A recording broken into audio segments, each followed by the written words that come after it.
Mastering English Idioms, on top form. Hello, everyone. Welcome back to our channel, where we make English learning fun and easy.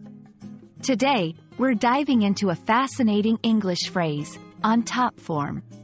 This is a phrase you might hear in everyday conversations, and understanding it can really add a dash of color to your English skills. So, let's get started. The phrase, on top form, refers to someone being in their best condition or performing at their highest level. It's often used to describe a situation where a person is doing exceptionally well, be it in their professional life, in a sport, or even in their personal achievements. For example, if a football player scores 3 goals in a match, you might say, "He's really on top form today." Understanding where phrases come from can often help us remember them better. The term, on top form, likely originated from sports or competitive activities, where being on the top, or at the peak, signifies achieving the best possible performance. Over time, this phrase has been adopted into everyday language to describe any kind of high-quality performance or state of well-being. Let's look at some examples to see how this phrase is used in everyday conversations.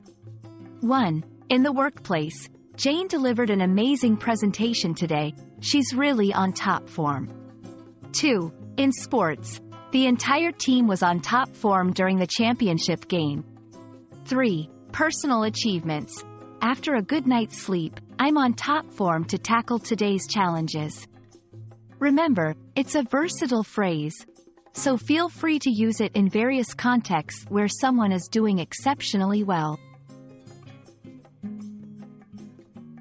While on top form is a common way of expressing this idea, there are variations like in top form or simply on form. The meaning remains largely the same, but slight variations can be found depending on regional preferences. That's all about the phrase, on top form. We hope this video has been informative and adds a new expression to your English vocabulary. Remember, practice makes perfect.